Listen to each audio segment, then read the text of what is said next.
नमस्कार, मी शुभांगी पंडित. स्वतेज न्यूज मराठीच्या बातमीपत्रात आपलं स्वागत आहे. तर पाहूया आजच्या काही ठळक घडामोडी. आज सम्यक विद्यार्थी आंदोलनासहित 10-12 विद्यार्थी संघटनेच्या वतीने विद्यार्थी कृती समितीच्या मार्फत धरणे आंदोलन केलेले आहेत. या आंदोलनाचा मुख्य उद्देश हा आहे की जो नीटचा पेपर लीक झालेला आहे त्या लीक झालेल्या पेपरची सखोल चौकशी CBI मार्फत व्हावी आणि ही नीट परीक्षा ही एका संस्थेला दिलेली आहे, ती संस्था रद्द करून केंद्र सरकारने ही नीट परीक्षा घेण्यात यावी ही आमची मागणी आहे. आणि या नीट परीक्षेच्या मार्फत ज्या काही विद्यार्थ्यांचं नुकसान झालेलं आहे, ज्या विद्यार्थ्यांनी आत्महत्या केलेली आहे, या विद्यार्थ्यांच्या पालकांना या विद्यार्थ्यांचं आर्थिक शैक्षणिक जी काही हानी झालेली आहे ती भरून काढण्यासाठी या केंद्र सरकारने या विद्यार्थ्यांचं पुनर्वसन करावं ही मागणी आहे.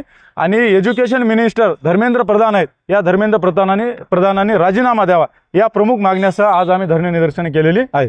आज या ठिकाणी शेतकरी शेतमजुरांच्या कामगारांच्या लेकरांचं ध्येय होतं की मी डॉक्टर होऊन या ठिकाणी देशाची, माझ्या परिवाराची, समाजाची काळजी करेल, का त्यांची एक आरोग्याची सेवा करेल. या ठिकाणी हे ध्येय, हे स्वप्न घेऊन नीटच्या माध्यमातून 23 लाख विद्यार्थ्यांनी या ठिकाणी आपलं स्वप्न आजमावलं होतं. ते स्वप्न या ठिकाणी या पेपर फुटीच्या माध्यमातून त्यांचं स्वप्न हे मातीमोल झालेलं आहे. या ठिकाणी अशा या पेपर फुटीच्या संदर्भात या ठिकाणी केंद्रीय शिक्षण मंत्र्यांनी राजीनामा दिला पाहिजे या प्रमुख मागणीसह आज या जिल्हाधिकारी कार्यालयासमोर आम्ही निदर्शने केली होती. नीटचाच पेपर फुटला नसून या ठिकाणी हे पेपर फुटीचे सत्र चालूच आहेत.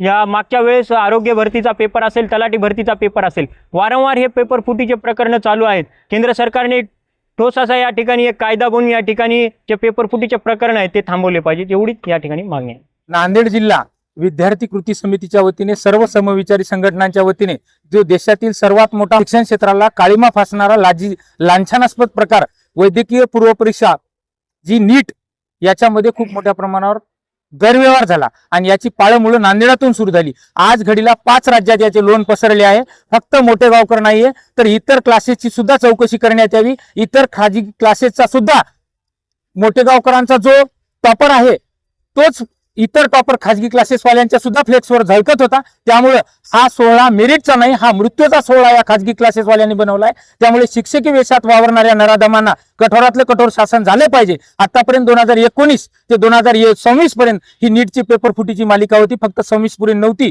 त्यामुळे केंद्रीय शिक्षण मंत्री, केंद्रीय गृहमंत्री यांनी नैतिक जबाबदारी स्वीकारून धोरणात्मक पदावरून तात्काळ पायउतार व्हावं. आणि यापुढे भविष्यात पेपर फुटीची मालिका ही महाराष्ट्रात अनेक वेळा घडली, आता देशातही घडली. त्यामुळं इथला सखोल तपास हा सगळा अहवाल जनतेसमोर, सामान्य जनतेसमोर आला पाहिजे. नाहीतर मागील वेळीसारखा हा अहवाल गुलदस्त्यात राहू नये. तेव्हाच इथल्या सामान्य जनतेचा, प्रत्येक नागरिकाचा विश्वास दृढ होईल. नाहीतर इथली शिक्षण व्यवस्था, इथलं सरकार स्वतःच्या सत्तेसाठी, स्वतःच्या हुकुमशहापुढे या सामान्य जनतेवर खूप मोठा अन्याय करत आहेत, हा अर्थ स्पष्ट होईल. आणि दुसरी बाब, सगळ्यात महत्वपूर्ण बाब ही की या जर सर्व गुन्हेगारांना यांची चौकशी आणती, गुन्हा सिद्ध होऊ नये, यांना जर पाठीशी घातलं तर सरकार समर्थक, सरकार पुरस्कृत हे गुन्हेगार आहेत हे सिद्ध होईल.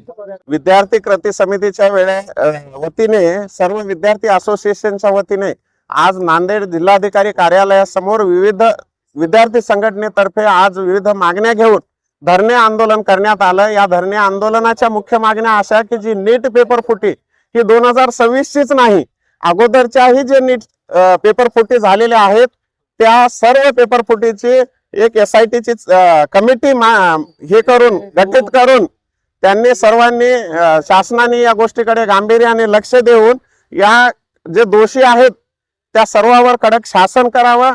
या नीट पेपर फुटीच्या पायामुळाशी एकच मोठे गावकर हा नाही नसून सर्व कोचिंग क्लासेस जर या भारतातील बाहुबली आहेत, कोटा पॅटर्न असेल, आलन असेल, सर्व क्लास याची चौकशी ही CBIने चांगल्या मार्फत करावी. नुसतेच फक्त पालकांच्या मागे न लागता या प्रकरणाची सखोल आणि चांगल्या प्रकारे चौकशी व्हावी. याच्यामध्ये भरपूर गोडबंगाल आहे खूप. याच्यामध्ये माझा तर असा आरोप आहे, सत्ताधारी आणि विरोधकाची सुद्धा चांगली मोठी राजकीय मंडळीचा सुद्धा हस्तक्षेप आहे.